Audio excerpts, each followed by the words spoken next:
അദാനിയുടെ company അടക്കമുള്ളവർ ഓഹരി വിപണിക്ക് വേണ്ടി എക്സിറ്റ് പോൾ ഫലങ്ങൾ വിലക്കെടുത്തുവെന്ന് പൊളിറ്റിക്സ് കേരള പറഞ്ഞിരുന്നു.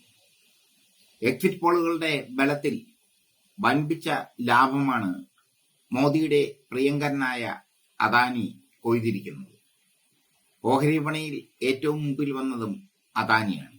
ഇപ്പോൾ രാഹുൽ ഗാന്ധി പൊളിറ്റിക്സ് കേരളയുടെ നിലപാട് സ്വീകരിച്ചുകൊണ്ട് മുന്നോട്ട് വന്നു എന്നുള്ളത് ഞങ്ങൾക്ക് അഭിമാനമാണ്. എക്സിറ്റ് പോളുകളുടെ മറവിൽ ഓഹരി വിപണിയിൽ വൻ തട്ടിപ്പാണ് നടന്നത്. അത് കോൺഗ്രസ് നേതാവ് രാഹുൽ ഗാന്ധി പറഞ്ഞിരിക്കുന്നു. പ്രധാനമന്ത്രി നരേന്ദ്രമോദിക്കും ആഭ്യന്തരമന്ത്രി അമിത്ഷയ്ക്കും നേരിട്ട് പങ്കുള്ള വിഷയത്തിൽ സംയുക്ത പാർലമെന്ററി സമിതി അന്വേഷണം വേണമെന്നും രാഹുൽ ഗാന്ധി ആവശ്യപ്പെട്ടിരിക്കുന്നു. എക്സിറ്റ് പോൾ ഫലം പുറത്തു വരുന്നതിന് തലേ ദിവസം ഓഹരി വിപണിയിൽ വൻ കുതിപ്പുണ്ടാകുമെന്ന് തെറ്റിദ്ധരിപ്പിച്ചുകൊണ്ട് വലിയ നിക്ഷേപം നടത്തുകയായിരുന്നു മോദിയും അമിത്ഷയും. എന്നാൽ ജൂൺ 4-ന് ഓഹരി മാർക്കറ്റ് ഇടിയുമെന്ന് മോദിക്ക് നന്നായി അറിയാമായിരുന്നു. തനിക്ക് കേവല ഭൂരിപക്ഷം കിട്ടില്ല എന്ന് മോദിക്ക് അറിയാമായിരുന്നു. BJP ഒറ്റയ്ക്ക് കേവല ഭൂരിപക്ഷം നേടില്ല എന്ന് മോദിക്ക് അറിയാമായിരുന്നു. ഇതിലൂടെ പ്രധാനമന്ത്രിക്ക് അറിയാവുന്ന അദാനി അടക്കമുള്ള പലർക്കും വൻ നേട്ടമുണ്ടായി എന്ന് ആരോപിച്ചിരിക്കുകയാണ് രാഹുൽ ഗാന്ധി. പ്രധാനമന്ത്രിയും ആഭ്യന്തരമന്ത്രിയും നേരിട്ട് വന്ന് ഓഹരി വിപണിയിൽ നിക്ഷേപം നടത്താൻ പ്രേരിപ്പിച്ചതിനെ തുടർന്നാണ് കഴിഞ്ഞ 31-ന് ഓഹരി വിപണിയിൽ വലിയ നിക്ഷേപം ഉണ്ടായത്. ആരോപണ വിധേയമായ കമ്പനിക്ക്, അതായത് അദാനി കമ്പനിക്ക് കീഴിലുള്ള ചാനലിന് നിരന്തരമായി ഇവർ മോദിയും അമിത്ഷയും ഒക്കെ അഭിമുഖം നൽകിയത് എന്തിനാണെന്ന് വ്യക്തമാക്കണമെന്നും രാഹുൽ ഗാന്ധി പറഞ്ഞു. ഓഹരി വിപണിയിൽ വിദേശ നിക്ഷേപം ഉണ്ടാകുമെന്ന് അമിത്ഷയ്ക്കും മോദിക്കും അറിയാമായിരുന്നു. ജൂൺ 3 മുതൽ 4-ാം തീയതി വൈകിട്ട് വരെ ഓഹരി വിപണിയിൽ ഈ കുതിപ്പ് നിലനിന്നു. എന്നാൽ തെരഞ്ഞെടുപ്പ് ഫലം പുറത്തു വന്നതിന് തൊട്ടു പിന്നാലെ ഓഹരി വിപണിയുടെ മാർക്കറ്റ് ഇടിഞ്ഞ് തരിപ്പണമായി. അവിടെ ചെറുകിട കച്ചവടക്കാർക്ക് കോടികൾ നഷ്ടം വന്നു. ഇതിൽ അഴിമതിയുണ്ടെന്നാണ് രാഹുലിന്റെ ആരോപണം. രാഹുലിന്റെ ആരോപണമല്ല, പൊളിറ്റിക്സ് കേരള നേരത്തെ പറഞ്ഞിരുന്നു. അത് പ്രേക്ഷകർക്ക് അറിയാം. ഞങ്ങൾ നേരത്തെ പറഞ്ഞിരുന്നു, അദാനി അടക്കമുള്ള മുതലാളിമാരുമായി ചേർന്ന് മോദി നടത്തിയ എക്സിറ്റ് പോൾ കളി, ആ എക്സിറ്റ് പോൾ കളി കള്ളമാണെന്ന്, പൊള്ളത്തരമാണെന്ന് ഞങ്ങൾ പറഞ്ഞിരുന്നു. പക്ഷേ തെരഞ്ഞെടുപ്പ് ഫലം വന്നതിന് ശേഷം ഞങ്ങളെ വിളിച്ച് ചോദിച്ചവരല്ല, എതിരാളികളല്ല. പൊളിറ്റിക്സ് കേരളയ്ക്ക് എതിരാളികളുണ്ടല്ലോ. ഒരു പ്രസ്ഥാനം നടത്തുമ്പോൾ ഞങ്ങൾ പൊളിറ്റിക്സ് കേരള ഒരു കുടുംബമാണ്. ആ കുടുംബത്തിന് പുറത്തു നിന്ന് എതിരാളികളുണ്ടാവും. അവർ ചോദിച്ചത് കേരളത്തിന്റെ തെരഞ്ഞെടുപ്പ് ഫലം എന്തായി എന്നാണ്.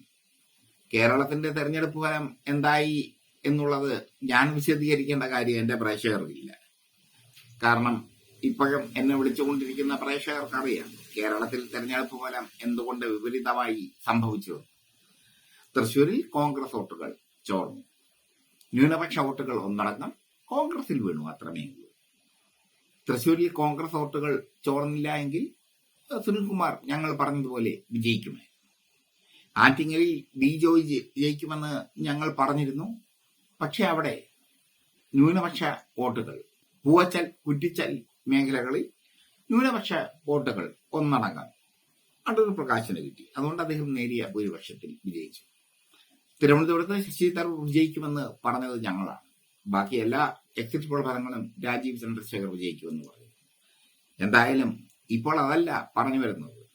ഞങ്ങൾ നേരത്തെ പറഞ്ഞിരുന്നു എക്സിറ്റ് പോൾ ഫലങ്ങൾ ഓഹരി നിയന്ത്രിക്കുന്നവരുടെ ഫലങ്ങളാണ്. അതിനുവേണ്ടി പ്രധാനമന്ത്രി നരേന്ദ്രമോദിയും ആഭ്യന്തരമന്ത്രി അമിത്ഷയും കൂട്ടുനിന്നു എന്നുള്ള സത്യമാണ് രാഹുൽ ഗാന്ധി പറഞ്ഞിരിക്കുന്നത്. ആദ്യമായിട്ടാണ് ഒരു പ്രധാനമന്ത്രി പ്രസംഗത്തിൽ ഓഹരി വിപണിയെക്കുറിച്ച് പരാമർശിക്കുന്നത്.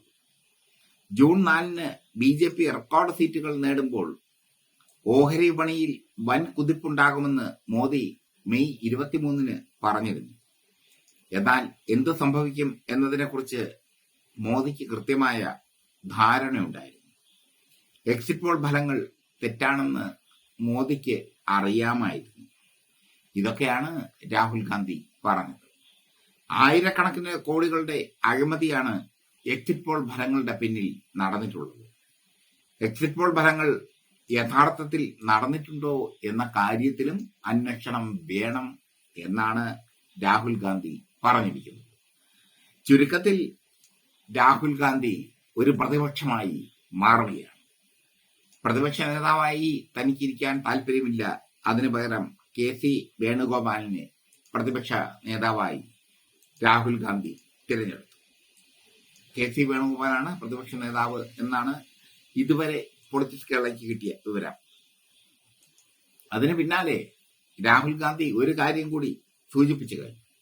ആര് പ്രതിപക്ഷ നേതാവായാലും താനാകും മുഖ്യ പ്രതിപക്ഷം. ഓഹരി വിപണിയുടെ സാധ്യതകൾ, ഓഹരി വിപണിയിലൂടെ മോദി സമ്പാദിക്കുന്ന കോടികൾ എത്രയാണ് എന്ന ചോദ്യമാണ് ഇപ്പോൾ രാഹുൽ ഗാന്ധി ഉന്നയിച്ചിട്ടുള്ളത്. പൊളിറ്റിക്സ് കേരള നേരത്തെ ഉന്നയിച്ച ചോദ്യം രാഹുൽ ഗാന്ധി ഇപ്പോൾ ഉന്നയിച്ചിരിക്കുന്നു. ഫലം വരുമ്പോൾ 400 അല്ല 300 സീറ്റ് പോലും ലഭിക്കാൻ കഴിയില്ല എന്ന് മോദിക്ക് കൃത്യമായി അറിയാമായിരുന്നു. മോദിക്ക് മോദിയുടേതായ ഇന്റലിജൻസ് സംവിധാനമുണ്ട്. RSSന് RSSന്റേതായ ഇന്റലിജൻസ് സംവിധാനമുണ്ട്. എന്തായാലും ഇന്ത്യയെ നടക്കുന്ന എന്ന് മാത്രമല്ല, ഇന്ത്യയെ ഓഹരി ദല്ലാളുമാർക്ക് വിൽക്കുന്ന സമീപനമാണ് മോദി സ്വീകരിച്ചത്. എല്ലാം മോദിക്ക് അറിയാമായിരുന്നു. ഈ തെരഞ്ഞെടുപ്പിൽ ഒരു പുണ്ണാക്കും നേടില്ല എന്ന് മോദിക്ക് അറിയാമായിരുന്നു. പൊളിറ്റിക്സ് കേരള മാത്രമാണ് കൃത്യമായി മോദിക്ക് തിരിച്ചടി ഉണ്ടാകും എന്ന റിപ്പോർട്ട് പുറത്തുവിട്ടത്. ബാക്കിയുള്ള മെയിൻ സ്ട്രീം ചാനലുകളെല്ലാം മോദിക്ക് സ്തുതി പാടി. മോദിക്ക് സ്തുതി പാടുമ്പോൾ അവർ സ്തുതി പാടുന്നത് അദാനി ഗ്രൂപ്പ് അടക്കമുള്ള ഓഹരി ദല്ലാളുമാർക്കാണ്. അവരൊക്കെ കോടികൾ ഉണ്ടാക്കി. അവർ കോടികൾ ഉണ്ടാക്കാൻ മോദി മൗനസമ്മതവും അരുളി. അതിന്റെയൊക്കെ വിശദീകരണങ്ങളുമായി ഞങ്ങൾ ഇനിയുമെത്തും. കാരണം നേരിന് നേർക്ക് ഞങ്ങൾ വിരൽ ചൂണ്ടും. എപ്പോഴും, അപ്പോഴും, ഇപ്പോൾ.